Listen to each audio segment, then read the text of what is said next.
Welcome to Clergy Conversations. I'm Reverend Dr. Susan Smith. I am with the Samuel DeWitt Proctor Conference. And we are so glad that you're here with us on this evening for this, I think, really important, maybe critically important conversation that we need to have at the present time. We are in a real dangerous place in our lives where there is someone or some people or a group of people who are working hard to overthrow democracy, and they're working hard to destroy the freedoms that we have. And so Black people might say, well, it ain't all that good for me here, but it's better than it would be if the people who are trying to be in control have their way. And I don't think enough people are aware of it. I don't think enough of us are thinking about it. And I don't think people think that anything dastardly like that could happen in this country. So as I have been thinking about it, I've been wondering, what can the Black church do? What should the Black church do? What should the pastors be doing and teaching to inform their congregations and their communities about what's going on? Because we cannot walk through 2024 blind and naive, thinking that what's happening is not happening around us. So I am really glad that you're here. I'm glad that you're taking the time to listen. I hope that you'll take notes. I hope that you'll ask questions. We ask that if you have questions, that you put them in the Q&A section of the chat. I don't field the questions very well, so somebody else is going to field them for me. But if you put them in the chat, we'll be able to answer your questions as they come. We are honored tonight to have three guests with us. First, we have the Reverend Dr. Jacqueline Thompson. She's an inspiring example of what God can do with a life committed to the call. She currently serves as the beloved senior pastor of the Allen Temple Baptist Church in her native Oakland. I was just there about a month ago, and I really loved her church. I love their spirit. I love their music. So it's really an honor to have her here. Her 2019 election to that church made history nationwide as the first woman called to serve as senior pastor of this African American Baptist church, which was founded in 1919. She is a dynamo. She is a spirit. She is an intellectual. She's just all of that and some. She's an AKA. Now, I'm not in a sorority, so I don't know all that stuff, but she's an AKA. So I know I need to mention it. So welcome, Reverend Dr. Jacqueline Thompson. We also have with us the Reverend Dr. Herbert Ponder. He's a native of Pittsburgh, Pennsylvania. He's married to Reverend Lorraine. Did I say that right? Lorraine Ponder, also of Pittsburgh, and they have two adult children and one grandbaby.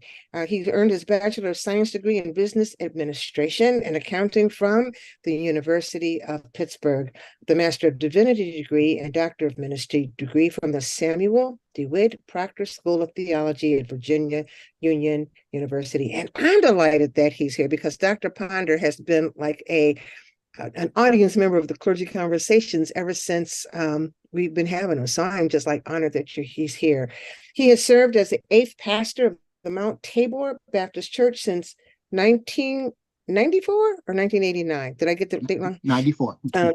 94. Okay, where the Lord sent him to, quote, equip the saints for the work of ministry. So I don't know of a better time and a better way to serve the saints as a time like this. So welcome, Dr. Ponder. And then we have my big brother. I'm actually older than him, but that doesn't matter. I call him my big brother, Anthony Bennett, the Reverend Dr. Anthony Bennett. He's a pastor, he's a preacher, he's a teacher, and an organizer. He's a native of Los Angeles, California, and he is the youngest child of 3 to Ruby Bennett and the late Dennis Bennett. He is married to Donna Thompson Bennett, my sister. How are you, Donna? I hope you're watching.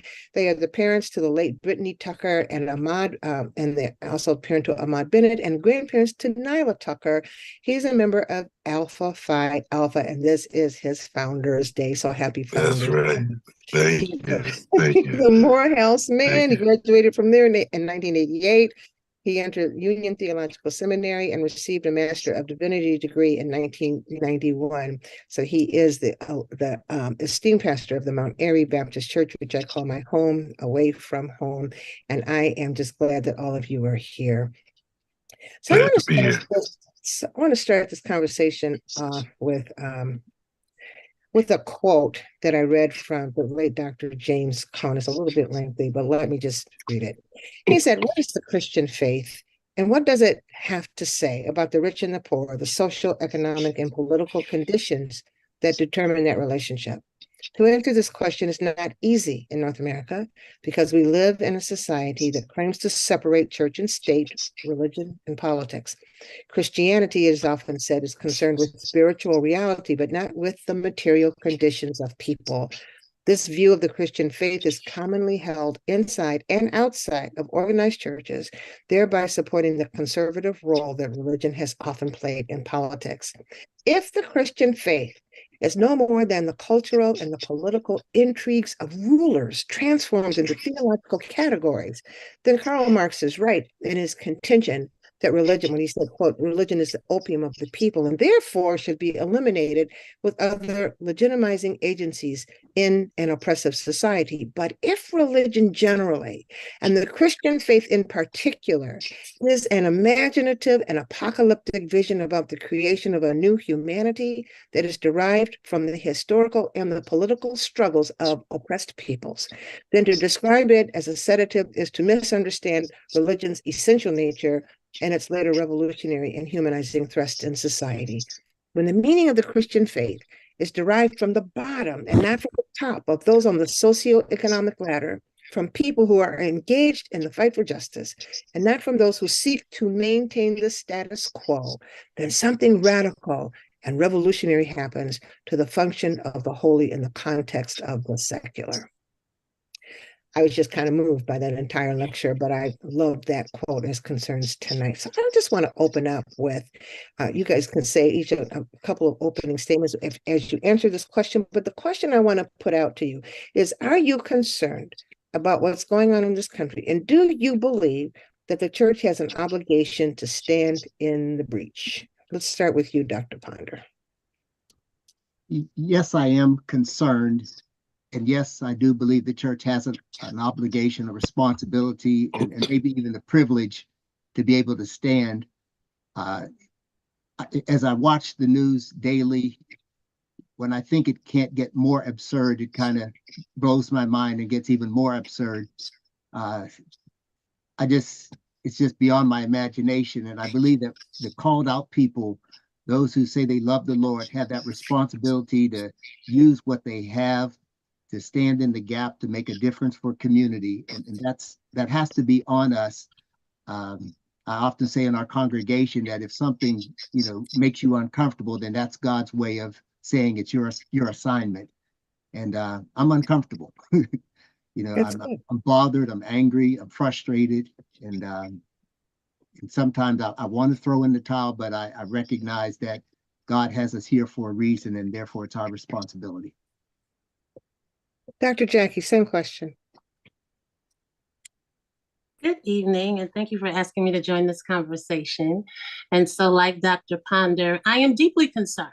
I'm concerned because it appears, as always, that our choices are hell on one side and high water on the other. Either way, it means destruction. But as usual, it only means destruction for a particular kind of people. And it's usually people who share my hue, who share my socioeconomic status, those who are poor, those who are marginalized. But I think that the ante has been upped because in this two-party system that we live in, there is a deliberate effort. And I think that's what the church doesn't understand. I think sometimes we think that things that occur in this country are happenstance, that they happen based on who's in office. But there are people who are behind the scenes, who are orchestrating.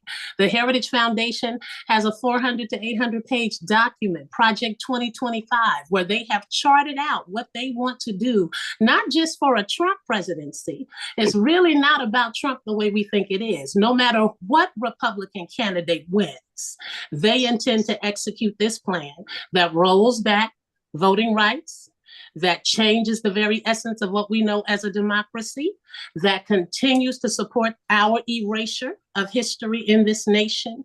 And so I think it calls for us to be alert and alarmed in ways that we have not had to be in the past.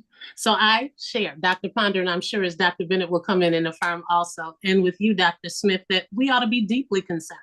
And it is the church's mandate, because it's the people that we serve that are going to be the most adversely impacted by what can come forth in the future if we do not take some stances now. Thank you. Dr. Bennett, same question. I will say ditto to Dr. Thompson and Dr. Ponder. And it does concern me to the point where, as Dr. Ponder said, you can become discouraged. And yet, in those times, I look to the elders and I look to the ancestors. And I'm reminded the words of Dr. Otis Moss Jr., shared a couple of years ago at the Haley Farm.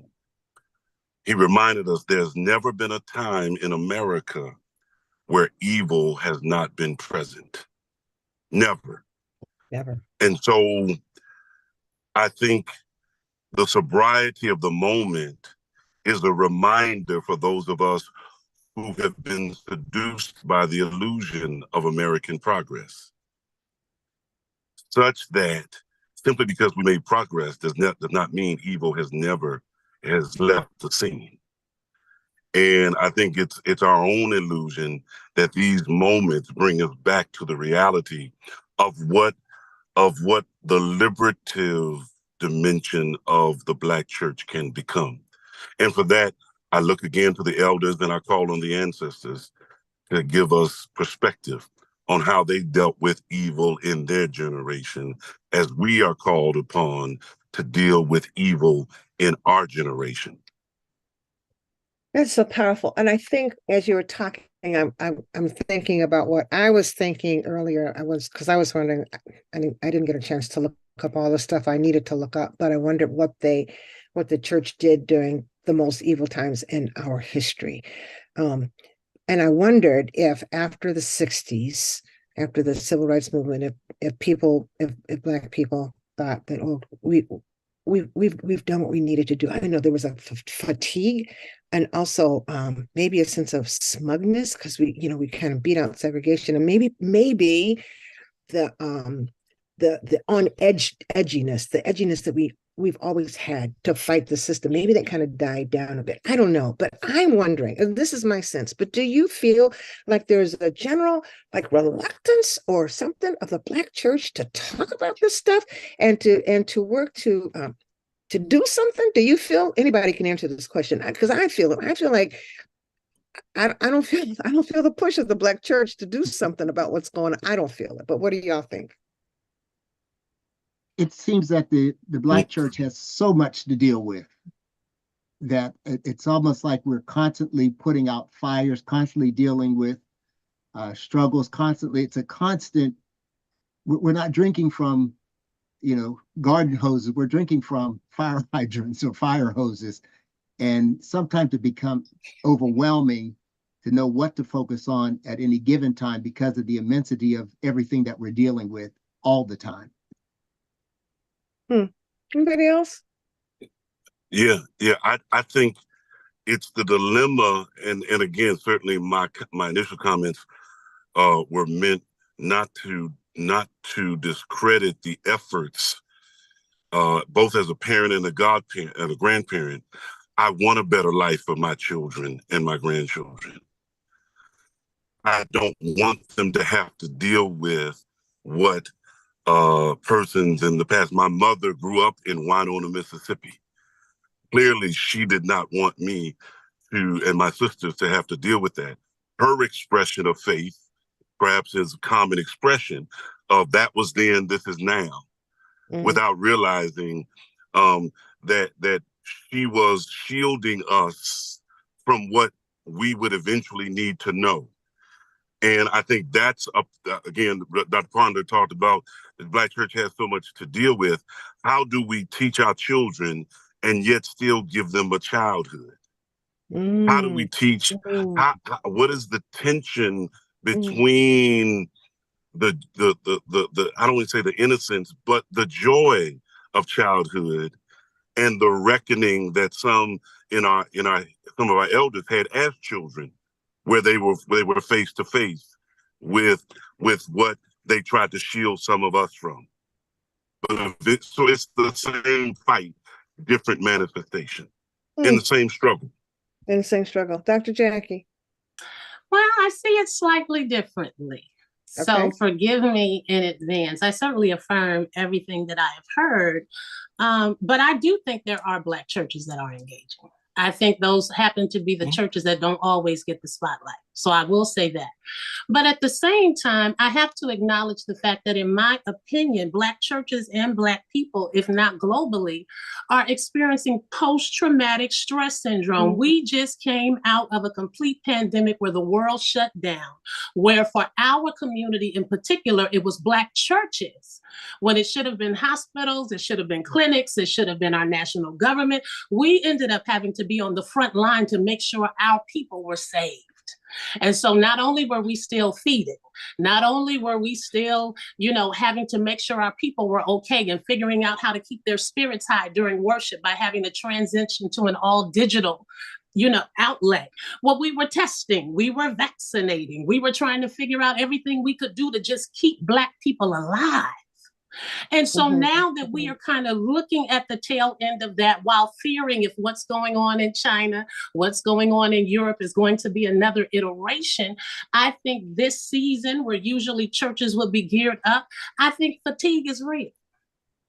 I think that when you have been traumatized so much, there is a tendency to want to escape and to just want to feel better and to want to have things get back to normal. And so, of course, there are some Black churches that still struggle with whether or not they should be in politics. Their theology and interpretation and hermeneutic and exegesis does not believe that scripture is political in its essence. Of course, there are those. But I think there are more people who are still whirling from having had to deal with the pandemic, plus all of the other realities that never left our communities that we still had to contend with. And I also think Black churches have been traumatized by what we have been seeing going on in Israel, Palestine. Because when we look there, in many ways, we see ourselves. And sometimes trauma produces a mobilization. Not a justification, but certainly an explanation.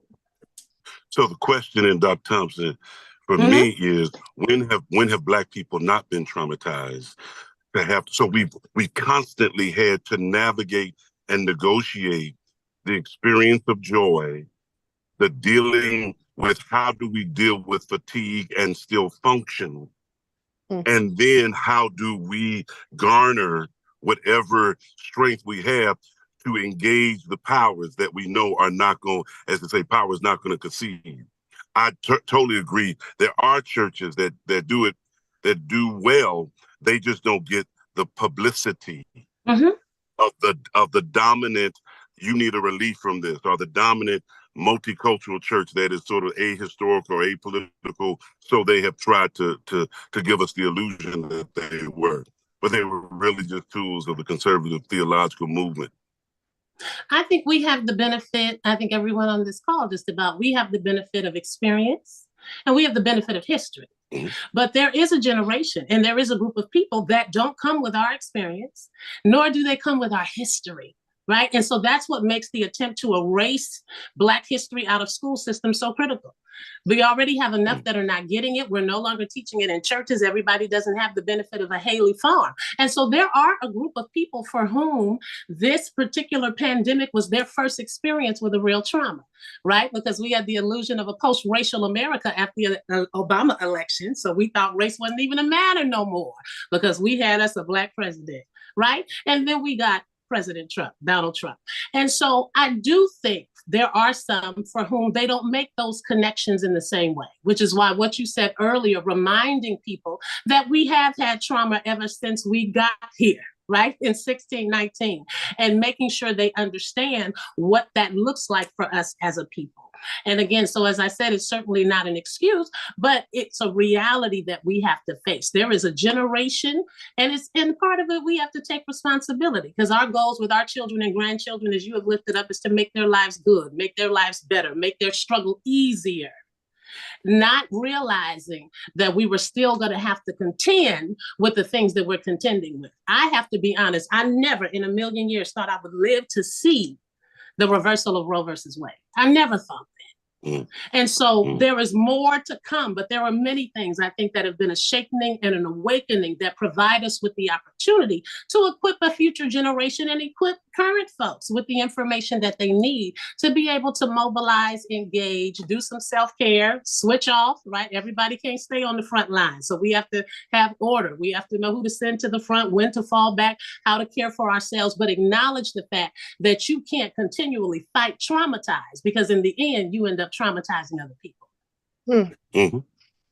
You know, I wonder, you're right. There's a whole group of people who they're not, I feel they're not really connected to our past trauma as Black people. You know, we wanted to just get away from it. I know when I was interviewing C.T. Vivian, he was talking about, he said, grandmom and them didn't want us to know, us to know what they went through.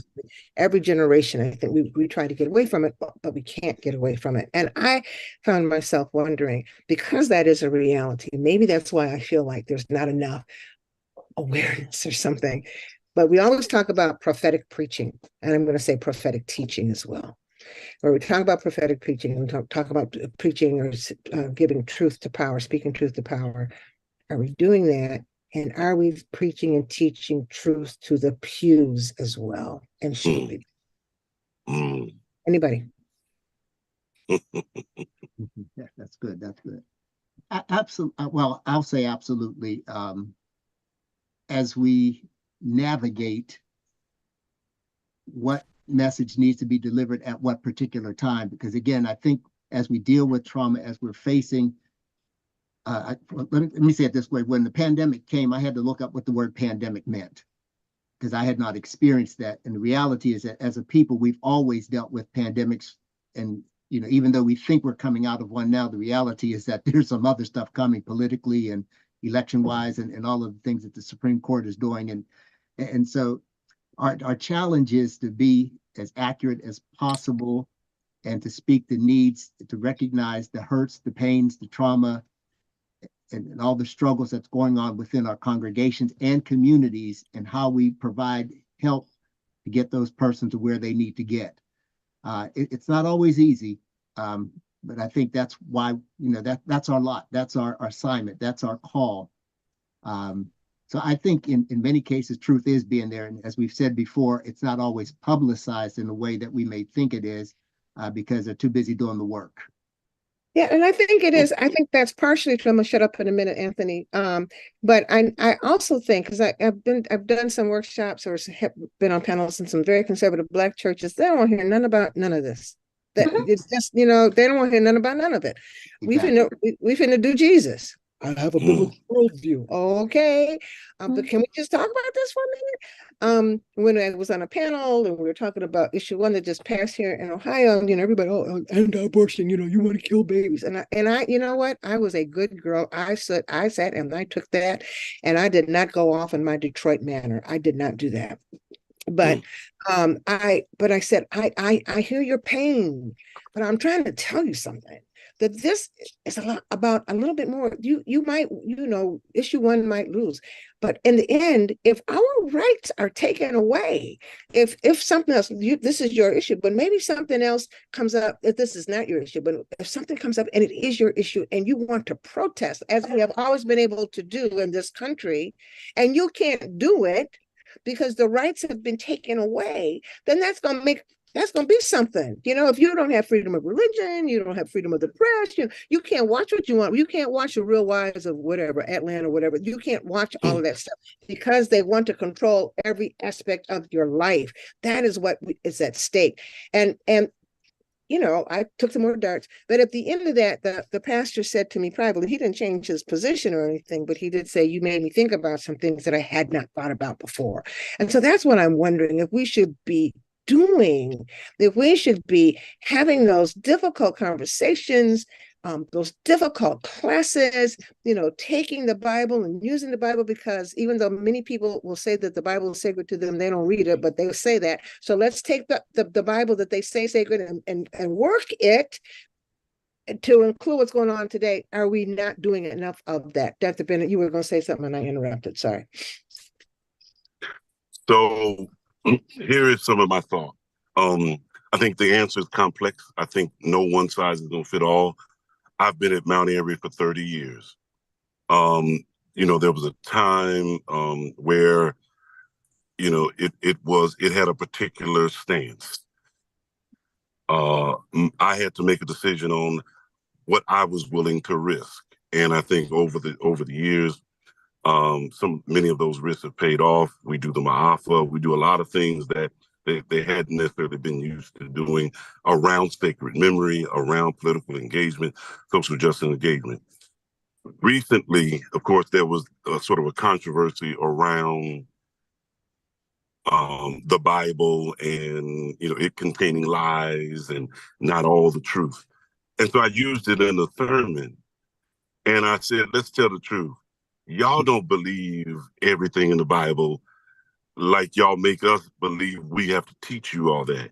The congregation fell out and started laughing because what we were able to preach and teach is, can we be real? No, most people, no matter who says they believe in the Bible literally, really don't believe the Bible literally.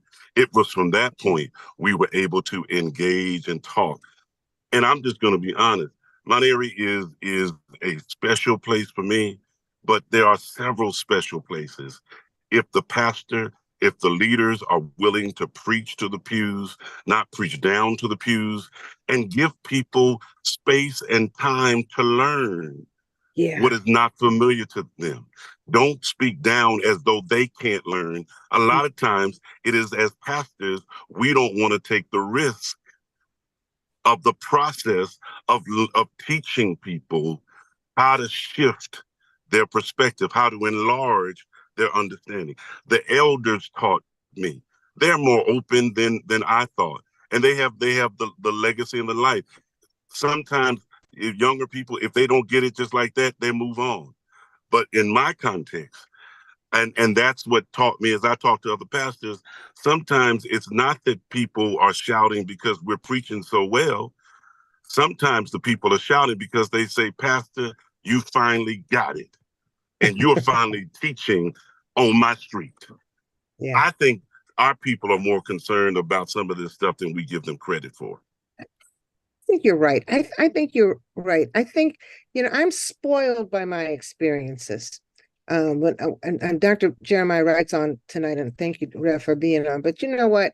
I believe, and I found, because it was true for me, that when you start hearing the stuff that you never knew before, the hunger, you realize how hungry you are, and you want more and more and more. And I guess that's probably was my reference point for even wanting to have this conversation, that there is a risk. Rev said that when he started preaching, when he was, at Trinity, people will be leaving, people will leave. They'll pick up the script and go on home. They don't need all that stuff because they just came to worship Jesus and you ain't doing it. And they'll tell you that. But more people came. And it was the hunger. And I'm wondering if this is a prophetic moment where we as pastors and teachers and lay leaders even, we have an opportunity to do that kind of teaching and meet the hunger that I think our people have. Anybody want to comment on that? I think I would agree with that. I think in addition to the teaching moment, it is a profound opportunity to deconstruct. Yeah. Because there is so much about how things are shaped in this country that are actually connected to faith and religion that our people don't know.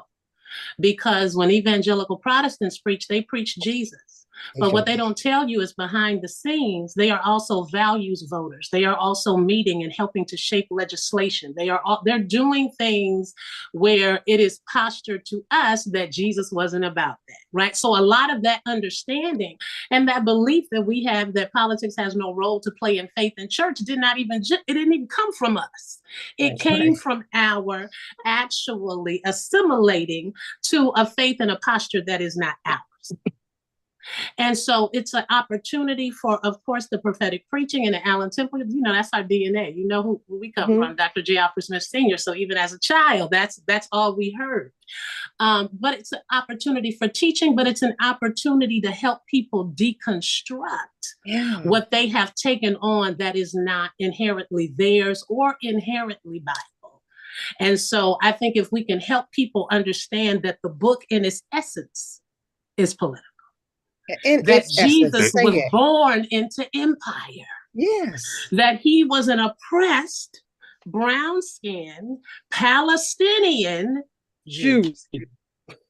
Yes. That he had to flee his residence and his home because there was a genocidal edict that had been issued for his kind.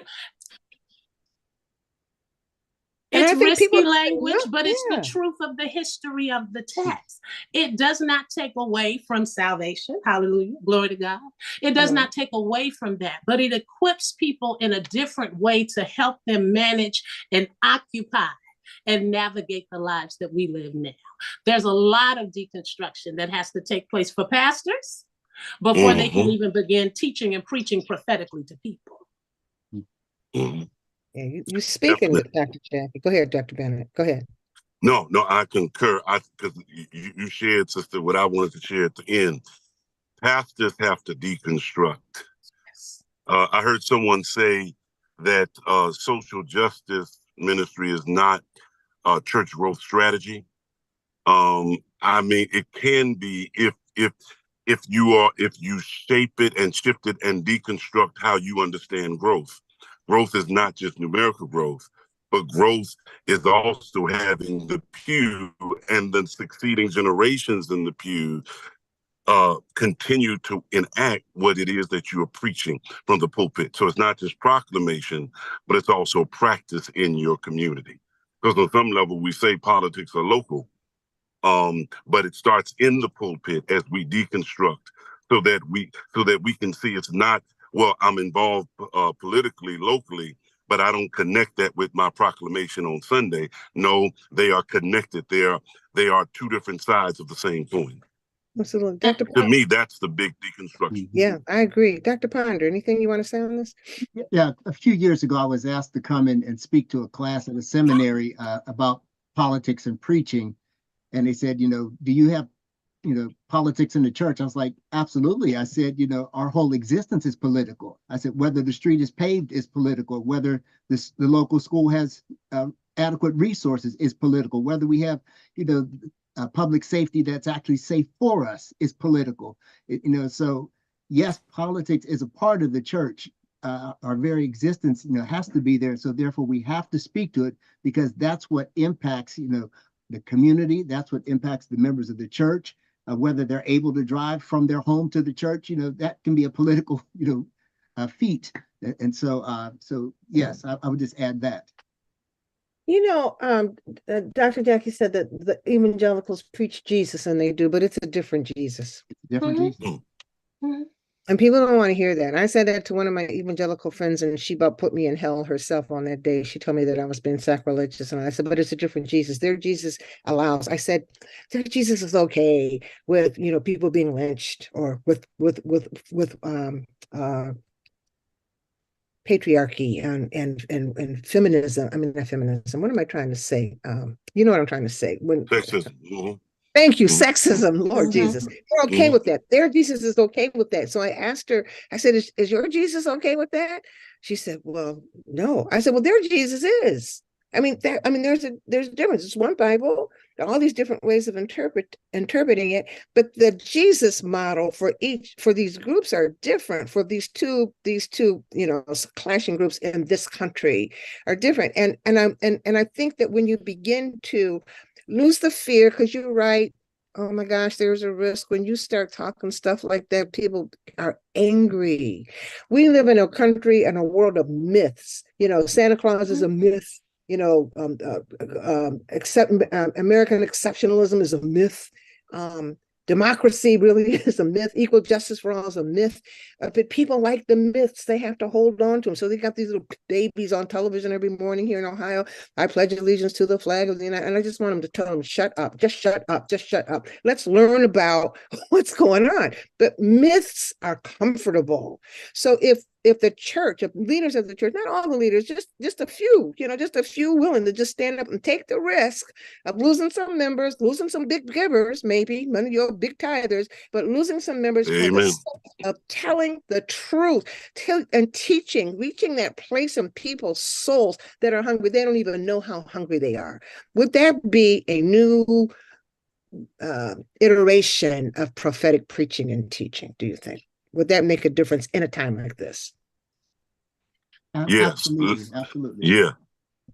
Mhm. Let me just share what I am experiencing with a group of D-Min students is their confession that seminaries can teach you deconstruction, but they're not always as good and practical at construction, reconstruction.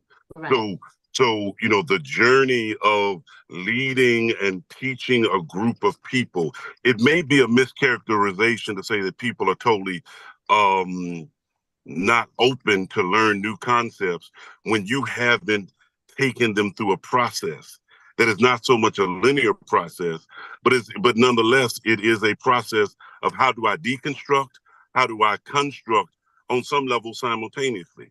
In different pockets, we've had to do that. In different seasons, we've had to do that. So the question is, how do we need to deconstruct and construct at the same time in this social media age? Where I remember the mimeograph, and I don't think I'm that old, but I remember the mimeograph of how you transfer information. How do you deconstruct some information and then get new information out there? All right. So to me, that's it. That Ponder, I know you want to share something too. That's good. I have to look up mimeograph. What is that again? No, just kidding. Don't even try it. Yes, indeed. But I often have shared. I had to go through that deconstruction myself because I was strongly shaped in a certain way. 2016 it really messed me up theologically. Mm. There were some voices that were in my ear, and I came to understand that they didn't believe what they were telling me. Mm. And then to a point where the things that I grew up with, that I was told to believe, those are the things I had to release. And the things I was told to disregard, those were the things I had to embrace. And so I had to spend, doing that shift because all the things that were germane to who I was as an individual and the community that I served, those things didn't have value in other people's eyes. And I had to come to realize that, no, this community is valuable. These people, somewhere in the Bible, in Genesis, it says, we're created in God's image. It doesn't say certain, all. And so I had to get understanding, and that took some time for me after I got through my depression. Yeah, it is depressing to learn that the myth is a myth. It's like when, I realized that there wasn't no Santa Claus. Exactly. I stand at my window in my little house. We didn't even have a chimney. I don't think we didn't have no fireplace. I know that. And I was trying to figure out how Santa Claus got into our house. And then it hit me that there wasn't a Santa Claus, and I was heartbroken. We need the myths. The myths keep us stable, but sometimes instability is necessary for growth, right? It's necessary for growth. And I think what's also might be needed though, because once you do that work of demystifying the gospel, demystifying the church, demystifying the nature and the government with which we interact, I think the frustration comes in for a lot of people with now what do we do? Right. There are a lot of people that are looking for answers, looking for an action plan. They want to do something, but usually that's where the conversation stops. And so perhaps our focus needs to be on how do we empower people and how do we help them engage what we have now deconstructed, constructed, and expect them to do. Because if not, then people, once all of the myths are gone, people can tend to feel overwhelmed. Right. We saw that even with the Palestinian conversation, the Black and Christian conversation. People wanted to know, what can I do in my local area? How can I have impact on this? And when folks start to feel insufficient, or that what they bring to the table is not going to hit a mark, then it becomes a challenge for them. And once again, they become immobile. So in addition to having those inspiring moments and situations where we're doing that work, we have to begin to say, and here's what you can do. And here is what has worked for us historically. And here is a rehearsal of the victories. And here's what we've done. And this is what we can do moving forward. Yeah, I think that's right, because so many people, thank you for that, because I think in terms of what people can do, I think that when people learn what they didn't know, I think there's some stages, right? First, there's sadness, and there's anger, and then there's maybe grieving, because what you thought was real. But there's also, I think, can be a stage called empowerment. It's like, okay, all right, y'all thought y'all got over. So it can awaken, I think, a sense of duty, of desire, of passion, or something, because you know what you're up against. In one of my Bible studies, I made my students listen to John MacArthur's sermon series, where it says social justice is anti-biblical. I made them listen to it. I made my seminary students listen to it too, because I think that we really do have to know what's going on in order to do what we need to do. And they were astounded by it. But I'm telling you, it mobilized people. It's like, oh, we need, so they begin to churn within their own spirits. It's the same type of inspiration when I heard Dr. Wright and all that stuff he was teaching. I said, oh, shoot, let me go read this. Let me go do this. And I think that the teaching and the revelations, Dr. Jackie, of the things that people in power have always hidden from us, not just Black people, from the Native Americans, from poor people, all of that. When you begin to hear the truth, and it's a truth, what the Bible says, you will know the truth and it'll set you free. So you might be sad for a minute, you might be ticked off for a minute, but after you get through with that, it's like you're energized. And that's what I'm wondering. What happens if we had a church-wide, Proctor-wide thing where we had all of our churches on it, have their congregations watch the movie Boycott? Because a lot of our kids don't know about that. What would happen? I mean, are there some things that we could do church-wide, that Proctor network wide, I'm talking about, where we could just say, this is what we're getting ready to do, and actually have some things in place where we could quantify, that we could take something, and measure what was your opinion about coming in, and what was it going out. How would that then motivate people or inspire people to do things, even like try to get more people to register to vote, and after they register to vote, get them to the pulpit, Lord, to the polls. That's what I'm thinking, that when you know better, you do better. Possibly. When you know better, you want to do possibly. better. Possibly. It ain't a given, but possibly. Is that I think the only way you'll know is to have to actually do something like that. There is nothing hindering us from doing something like that. Where, of course, we're used to souls to the polls and to get out the vote and to get them there. I think what we may need to begin to do is to show people how impactful our vote is. Yeah. There are so many, particularly in this upcoming election, I'm deeply concerned, because there really is a disconnect for people who are regular, consistent voters. That's right. But we have to begin to show them, if they're rolling back your voting rights, it's for a reason. That's right. If you have to have a Jim Clyburn come in and say, you need Black folks to save the day, that means your vote is powerful. But how can we begin to teach people to leverage it, to mobilize it, to not just hand it out for free, but to hold people, even for the party that you belong to, accountable, so that the things they say when they knock on your door and want to come to your Black church, that they are actually held accountable for that. Teaching pastors and churches how to access their local government. Usually, right. I can speak for my city. I can't speak for other cities, but you can kind of name the churches that are accustomed to having access, right? Or having to mobilize. And what that generally does is creates tension amongst Black churches, because they feel, well, the mayor only responds to so-and-so, or this person can only get their representative. But the reality is, it is a very teachable strategy. And the foundation of it is simple. But again, that idea of empowerment, that idea of making people feel that actually one person can make a difference, and you can be that person. You must be that person. Yeah. Reminding people, I'll speak for myself, that it was not a whole bunch of scholarships that got me through. It was Miss Lassity that sold books at the door of the church when I was a girl who donated to the scholarship fund, not out of her wealth, but out of her poverty. Because she believed that if the church made an investment in young people, that investment would pay off. Did she know then that the one she gave the scholarship to would come back and lead the church? No, but the Lord did, right? And so we have to teach people, remind them of those empowering stories in our local context and our national context, so we can begin to feel that we have power, even if we're outnumbered or outgunned or outfunded. Come on. I just have to make a note. I'm sorry, Dr. Bennett, you said something about church growth strategy. Can I just lift up for the people, one, that if church growth strategy is still your focus, we need to be having another conversation for those that are listening, and that the pandemic wiped out everybody's church growth strategy. Ain't none of them working at this point to get the saints to come back. So I am glad that you raised that idea of church growth, because there are pastors who are still trying to inflate their churches, but you have unhealthy people. Right. So I think along those same lines, let me just come along you and share in very local ways. There are broad-based organizing networks that seek to engage that strategy, and it has proven, whether it is the IF network, whether it's some issues with PICO or Gamaliel or some other strategies that give people a sense of, I can get my pothole fixed, I can get schools, I can get housing, those bread and butter issues that are connected to a sense of, this is the gospel message, and this is hope so real that people are now living in it.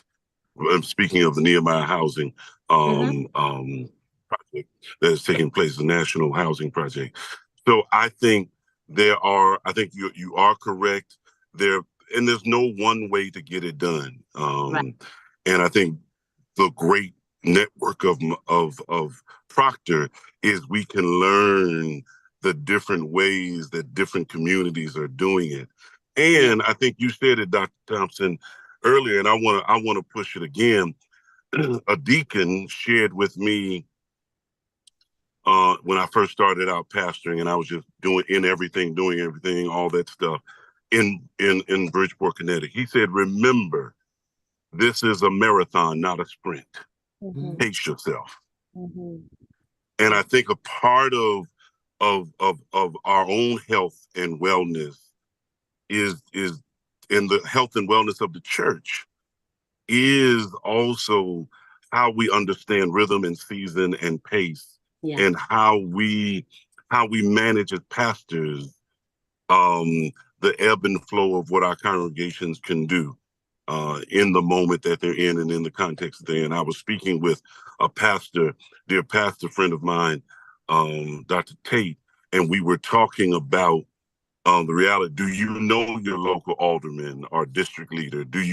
Are you able to develop power so that it's not just access to power, but it is also power to get things done for your community? And I think that engenders levels of encouragement. And I can make a difference. At least that's what has happened in my context and the persons that I've had a chance to speak to across the country. It kind of further talks about the importance that the church doesn't have to do everything, but there's partnerships are necessary. Absolutely. Or a church doesn't have to do everything. There are other churches. So how do we partner with one another? How do we partner with Samuel DeWitt Proctor Conference? How do we, again, you used the word network, Dr. Bennett, how do we get involved in a network so that we can collectively accomplish some things in community, know when to show up to the local council meetings, or one of the things I say often with our congregation, that every time there's an election, go vote for the dog catcher. Every election becomes important, and so there's no election that we can say we don't have to pay attention to that. And then once we get past the ballot box, how do we go to the council meetings? How do we show up in those places where people know that we're there? Who do we need to sit with? Who do we need to talk to? Who do we need to listen to? So those partnerships are very critical if we're going to move forward collectively and not siloed. Yeah, I think you're right. And I think also we have an obligation to teach this message of power, that people have power. I'm not sure if this is right to say, but I think too often that our theology has taught us the theology of lack. We're not enough. We don't have enough. We can't do enough. So we, okay, you're right. But we do have enough, right? We have enough in us. Part of how fascism works, and dictatorial governments work, is by pressing the people down and just pressing their spirits out and pressing their feelings of worth out. And maybe that's one of the very first foci that we could have as clergy persons, trying to teach in a time of political turmoil. Just teach that Jesus gave us power. We got power. We can do this. And then accompany that with some really fascinating stories so people can make the connections, connect the dots, because so often we don't, we're not connected to our past. Partly is on purpose because it's been presented to us in such a yucky way, so we don't want to be connected with it. But to teach us that we have power, we have capacity, that God gave us all this power, and what God is waiting for is for us to use that power. God did not give us a spirit of fear. Not at all. God did not do that. So we can teach that and then accompany that lesson of empowerment, the divine empowerment that we have with, okay, this is what we're dealing with. This is the history. This is what we're dealing with. And tell some stories. That might be the fire that we need. Are we going to get everybody? No, we are not. Some people just want to go to church and shout for Jesus and go on back home. That's it. And that's okay.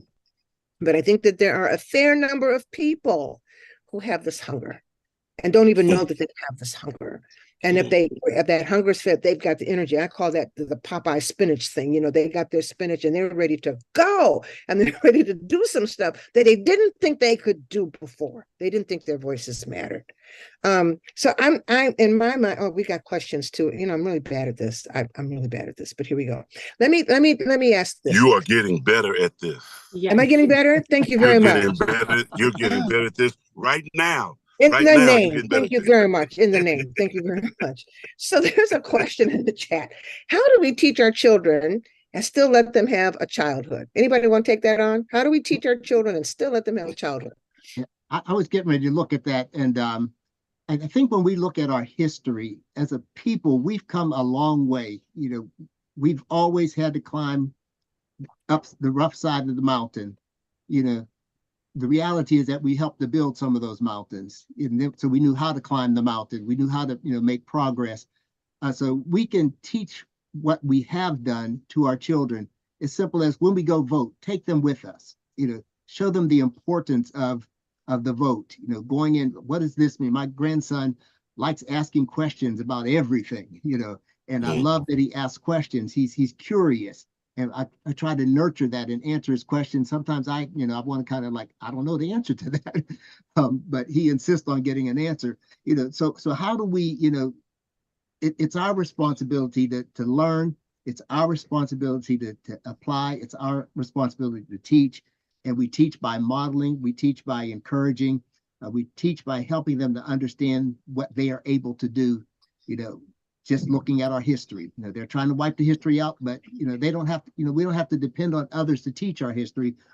We can be responsible for teaching our own history. We have to be responsible because they're not going to do it. It's too threatening to them. Absolutely. If you were to tell the story, there's a story of this guy, Sam Bowers. He was the Grand Wizard of the Ku Klux Klan back in the 60s. He was a devout a devout Christian. And I have a whole thing about using the word Christian. We ain't going to get into that tonight. But he was a devout Christian. And he went to Sunday school, went to church every Sunday. But he was a murdering so-and-so. That's what he did. And he tells the story of how he received his call to save white people from God. He got called, like Paul on the Damascus Road. Those were the words that he said, that God called him to save white people. And so his life then was dedicated to getting rid of Black people. And it's a fascinating story. So now you tell that story to a group of people who don't, that didn't know, because nobody tells us all that stuff. You tell that story, and then you let God do what God does, right? God can then salt and pepper that thing inside of the soul or spirit of a person who didn't even know he or she was looking for truth, and that can produce a leader. What we're trying to do is get people out of this place of intimidation. I don't want to say too much. We do say something, but we want to be active. We want to be proactive. We want to be productive. And so if we go not just based on emotion, but based on knowledge that we have gotten, and because we know what happened back there, we will be doggone if we're going to let it happen today. I guess that's what I'm trying to.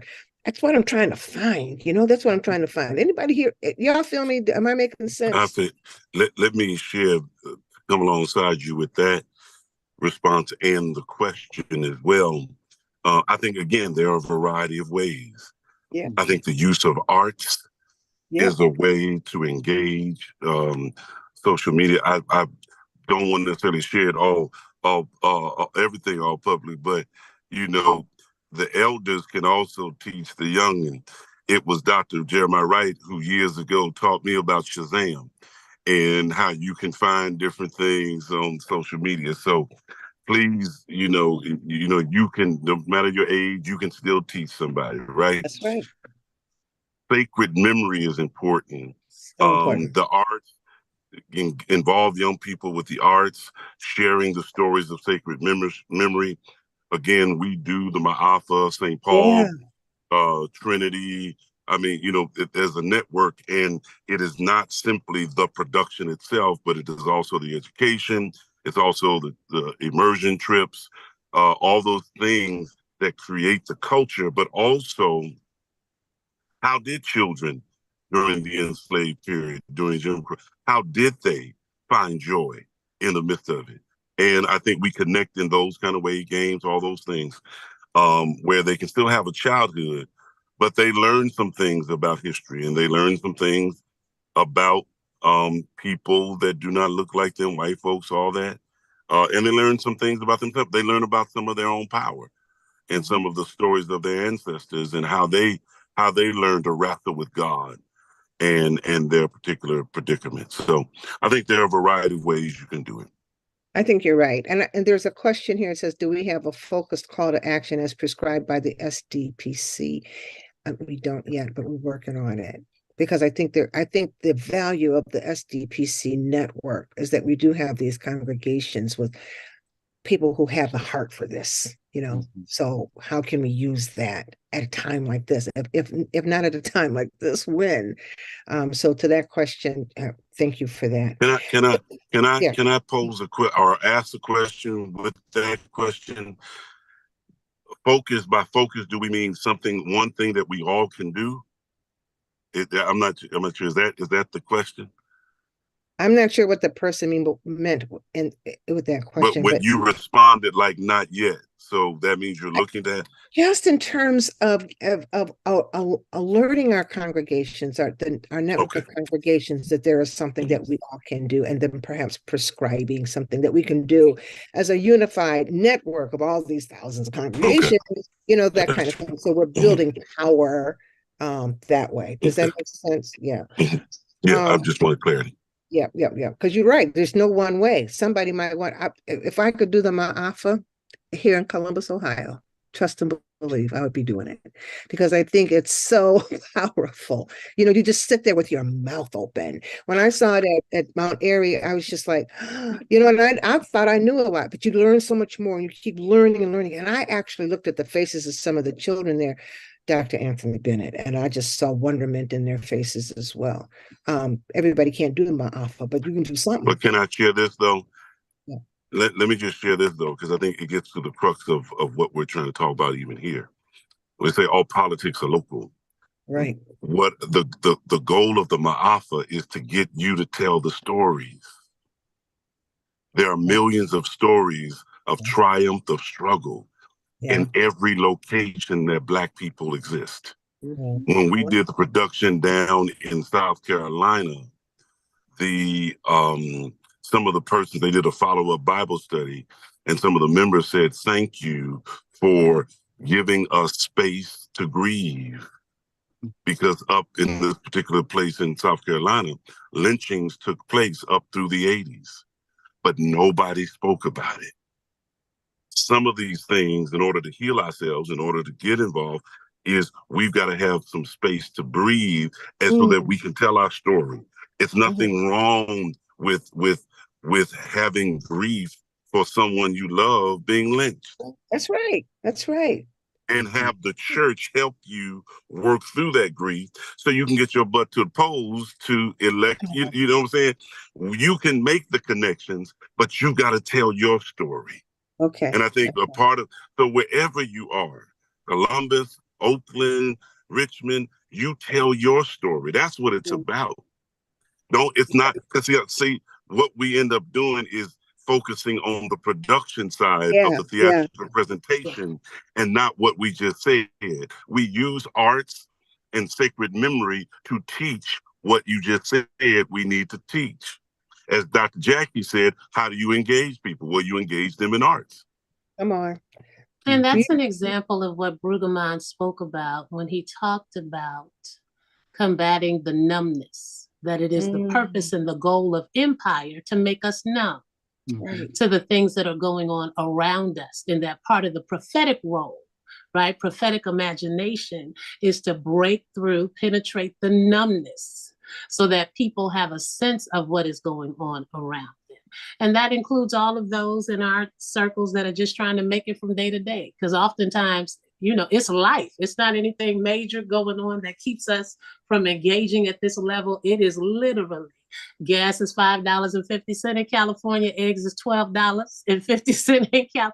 Right? Just the everyday realities that people struggle with. And there are many ways through the arts, through traditional education, through storytelling, through fellowship to penetrate that numbness. I remember with my mom, I would say you have to teach children intentionally and strategically. And so her way of teaching had to do with sharing her experiences, and it had to do with her preparing me for what I would experience. So when I was coming up, they taught us code switching. So it was a way that we spoke at home amongst our people. And then when I went to the hills to my all-white girls high school, there was a way I had to engage and speak there. You switched up, you used your diction, there was no slang, all the rest of that. For a while, it felt like a burden. But there was a point where it became a privilege to know that I was representing the dignity of my race. Something clicked on the inside. And so I know with many parents, it's the fear that you're going to rob them of their innocence, that you're going to put all this pressure on them and they'll have the burdens on their back of the race. But children are resilient. You'll be surprised, and you'll be surprised at what actually triggers them as well. And so what we think may be a burden on their backs and cause a hardship can actually be a source of freedom and empowerment for them. But we do it in a way that we are actually revealing to them a greater sense of their identity. I love that. I love that. Yes. We have another question. It says, what keeps the church from community organizing? I know here in Ohio, when we're out in them streets, I listen to urban radio on Sirius, and Karen Hunter always says, you out there in them streets. When I'm out there in the streets and we're organizing, what always bothers me is that it's a whole bunch of white people and none of the clergy there are Black. How do we do community organizing? Dr. Ponder. Well, I'm excited. One of the things that we're doing here in the Richmond area, Richmond, Virginia, is during the season of the pandemic, COVID, George Floyd, is that a group was organized called Facts and Faith Fridays. And we would meet every Friday to talk about the facts of COVID, the facts of social justice, the facts of what was going on in the streets. And we would have persons who would come and give us good information so that we could share with our congregations. And that was particularly the Black church doing that. We partnered with, the hospital here in the city of Richmond, quite a few Black churches, and then also an attorney. They were the coordinators of it. And so the three kind of pulled us all together. But that's an example of churches coming together to organize, to get good information, to be able to share it, be able to set up vaccine clinics and all of those types of things. That's an example that what we're doing right now. And so here we are 3 or 4 years later, we're still meeting. We're not meeting once a week like we used to, but we're meeting a couple times a month, and we have some other things that are scheduled. And so that's an example of what is happening. So it is happening. Dr. Bennett? One of, I guess, one of my most influential adult mentors, of course, is the Reverend Dr. Bishop Johnny Youngblood. And when we were there, he would say quite often, as you lead people, you got to end up going with the going crowd. Mm. You got to go with those and organize with those who are willing to organize with you. Mhm. Again, sometimes going with the going crowd means, of course, you're going to be criticized. I think, looking back on it in the late 70s, early 80s, that is Youngblood, took a whole lot of heat organizing the way he did in a predominantly Black and brown community, but the engagement with white folks in the way that he did. But again, right now, East New York, Brooklyn is a whole new community because he was willing to take the lead. He was willing to go with the going crowd. I mean, at a point, you have to say, have you been called to do this? Or who are you willing? Some people you'll be willing to engage in relationship with. Others, your interests won't cross. And if they don't cross, then it just won't work. I mean, I think at points, that's where you have to go. I think leaders go with the people who are going with them at some point. Because you realize as you mature in leadership, you're never going to get everybody. Yeah. Everybody, most people are not going to agree with you until you do it. And then when you do it, then they're going to jump on the bandwagon. But for the most part, if you're a prophetic leader, you're not going to get a consensus of everybody. You just gotta have that internal conviction. And in my experience, God connects you with other prophetic folk to keep you encouraged long enough so that you can organize to do what you feel you need to do in that particular community. See, I'm loving that. I love what you just said, because the word prophetic keeps coming up in my own spirit. And we in the Black church always talking about prophetic preaching. That's good. But I think the prophetic is what you do. It's what you do. To live the prophetic, to walk the prophetic, to exercise, to show the prophet. You know what I'm saying? That it's one thing to hear a good message and then go home, but it's another thing for those who are called to put their feet on the ground and to do the prophetic, and by doing it, be an example to others. I'm just wrestling with this question: what keeps the church from community organizing? And I think much of it, when we're talking about organizing in the classic sense, much of it is because you got your members and they're your bread and butter. All right. So you don't want your members to leave your church because you out in them streets and making a ruckus. And you think about that. I mean, let's just be real. You think about that. But there has to be, and I love what you said, that you go with those who want to be gone with. I messed it up, but you know what I'm saying, that you go with those who are willing to do it. And the scriptures say those who want to save their lives will lose it, and those who lose their lives for my sake will save it. And you just have to walk in that kind of faith. And I think and whoever asked that question, we have to keep doing what we're doing. Those of us who are walking the prophetic, keep doing it. And it will draw the people who have been a little bit squeamish about doing it. But just because there are people who don't want to do it doesn't mean that we can't do it. So the church can organize in the community as it will, but those of us who feel called to do that, must do it. Does that make sense? And I think you have to make room for the pew. Yeah. There's a lot of burden and expectation placed on clergy. And in my experience, there's a real big difference in what a lot of white clergy contend with and what a lot of Black clergy persons have to contend with on a day-to-day basis. But in our particular context, of course, as I said, I inherited a church where we had prophetic leadership, but we were empowered in the pew to be the face of the pastor. And so at city council meetings, the mayor and the council people were not concerned or afraid of the pastor. They were afraid of our seniors. Yeah. Because we had a group of seniors who had time every day, not just today. They had time every day to show up to any meeting that you were having. And they come from that era. They knew what was required, and they felt like they were still being useful. So we would be surprised the power that we actually have in our pews if we take some of that burden and expectation off the face of the organization. Yeah. Because 9 times out of 10, the face of the organization is trying to lead the people, bury the people, be the balm in Gilead, do all of these things that our counterparts don't always contend with. And I'm in an urban context, so let me qualify that. So we always have a million things going on. But there are lay people who have the same cause that we do. They just need space, and they need training and opportunity. And we will begin, I think, to see a greater inclusion and a greater numbers.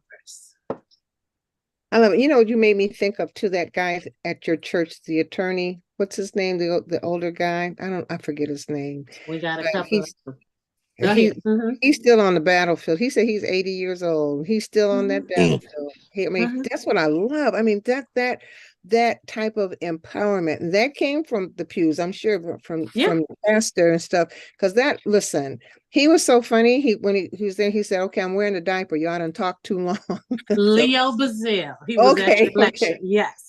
And he's a former city council person, former city official. Yeah. And so we have a number of people who are like that, who are still passionate, who are still looking for ways that they can be involved. And that translates to our young people. We have a same group of young people and young adults who are equally as passionate and who gain from the stories of a Leo Bazille. Yes. Now, he didn't have to reveal all and He didn't have disclose to do like all that. that. No, I prayed for him about that, but it's all right. The point was well taken. Right. And I think you're right. I think there are so many of the elders who feel useless. Mm-hmm. They were on them streets when they were younger, but now they feel useless. So organizing within your congregation and identifying those who still have something to say and can say it well and can do it well, and that's a powerful piece of the organizing. So for that. We're gosh, this is such a good conversation. We have other questions, but how can theological and doctrinal differences be addressed? That, is there a way for progressives and conservatives, both of whom want democracy, is there a way for them to work together? Yeah, there is a way. I think it's smaller groups. I think large public forums, we can have public debate, but in terms of changing hearts and minds to hear the other perspective, that takes smaller groups in conversations and teaching sessions. If it's from a church base, yes, beginning with pastor, beginning with the congregation, and again a courage and a willingness to understand that, as we used to say in the old school church, we can disagree without being disagreeable. We can coexist and still learn from each other as we move forward. Right. Dr. Ponder? I hear Dr. John Kenny saying, don't just preach Jesus, but preach what Jesus preached. And that there is a difference. And I think when we get to what Jesus preached, then maybe we can not worry about labels and we focus on what Jesus preached. That's so powerful. That just took the breath out of my body. Thank you so much. Dr. Jackie? I would leave it there because I concur because I'm just saying, that's like Dr. Kenny and Dr. Ponder.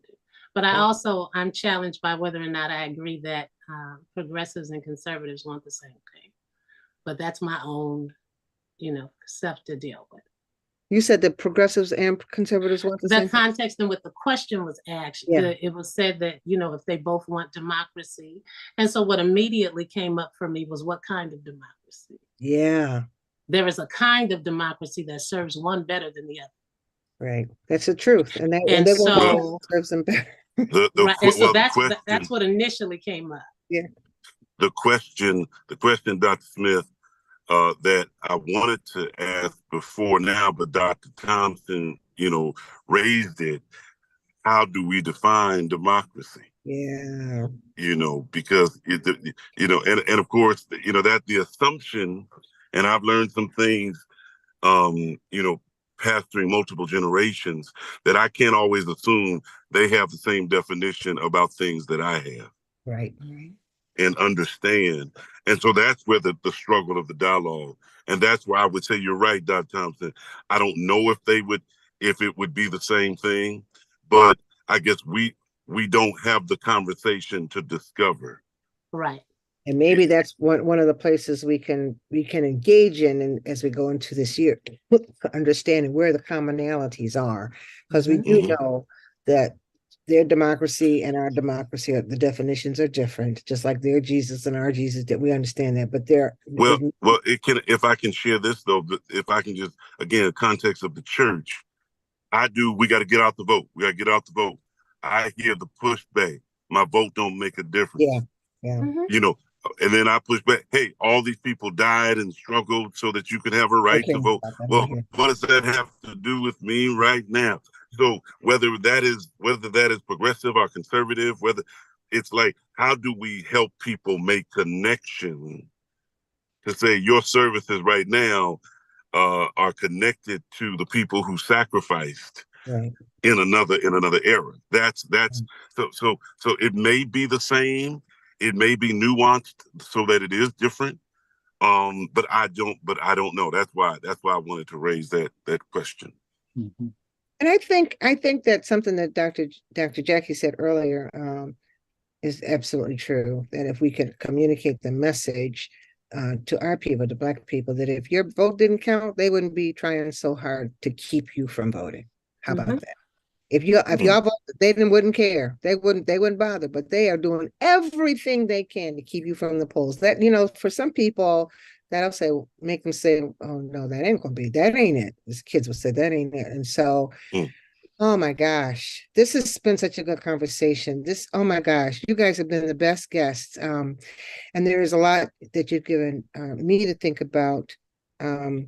I'm going to turn it over to Minister Tiana in a minute, but any of you, let's ask Reverend Ponder and then Reverend Bennett and Reverend Thompson, if you have a closing comment. Reverend Ponder? Well, thank you again for the opportunity to kind of have this conversation and dialogue. I've learned a lot, and I know there's some folks from Mount Tabor who are on right now, and hopefully they've been taking some good notes so that we can participate together and follow up. But again, we are people that have a rich history. We can learn from where we've come from, and that should give us the fuel to get to where we need to go. We always have to remember that God will make a way. And while we're praying, we can educate ourselves. While we're praying, we can get registered to vote. While we're praying, we can do the work that needs to be done. Thank you so much, Reverend Bennett. To my big sister and to Dr. Thompson, Dr. Ponder, thank you for this opportunity. I am just mindful that it was my dear friend Reverend Sekou who, when Heber Brown was introducing him in Baltimore, Heber Brown spoke about a central question, and that central question, or when they met in Baltimore, Dr. Sekou said, in 3 minutes of meeting Heber Brown, who was just working and working and working during that time when Freddie Gray was murdered, Sekou said, in 3 minutes of the conversation, Heber Brown said, Sekou asked him, "How's your prayer life?" What he was saying, if you're going to do social justice, if you're going to do political involvement, you must, it is not an option. You must have an interior life. You must understand, even if the people don't understand, you must understand the relevance of an interior personal devotion for the stamina you will need. Absolutely. To be out there on the streets, on the front line, in the boardroom, in the classroom, because the race is not given to the swift. Let me say it. And I think the biggest piece that we can take from the elders and the ancestors, keep pressing, keep enduring. Thank you. Dr. Thompson. I think my final word would be, besides, thank you again for having me in this conversation, and certainly to my esteemed colleagues for who we've shared this discussion with, is to just remind people we serve this present age. We serve this present age.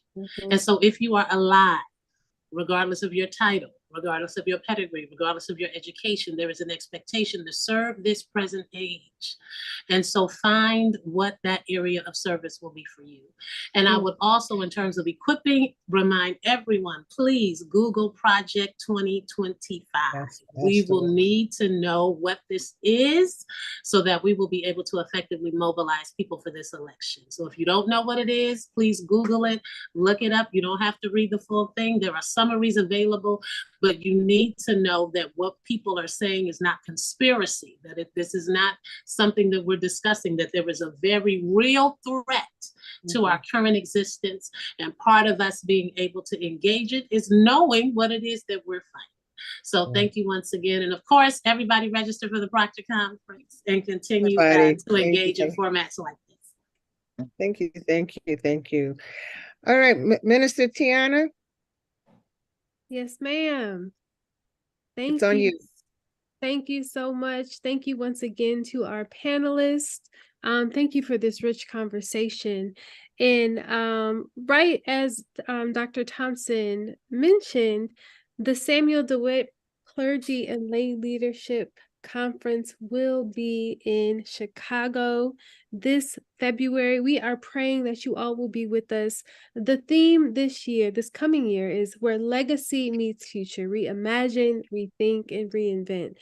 And just going back to that question that was raised, do we have a focused call to action? Is there anything prescribed by SDPC?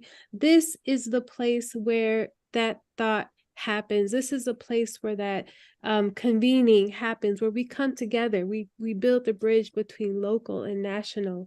We're going to be talking about environmental justice. I saw a lot of people in the chat worried about climate change. We're going to be talking about, on the front lines, food insecurity. We're going to be talking about intergenerational trauma and democracy. We're going to be drawing the connections between Palestine and Pan-Africanism and gender equity and inclusion. This is the place where you will want to be this February. This is the place where we're going to try to come together for a unified and informed agenda to move us forward. We're going to reimagine, rethink, and reinvent.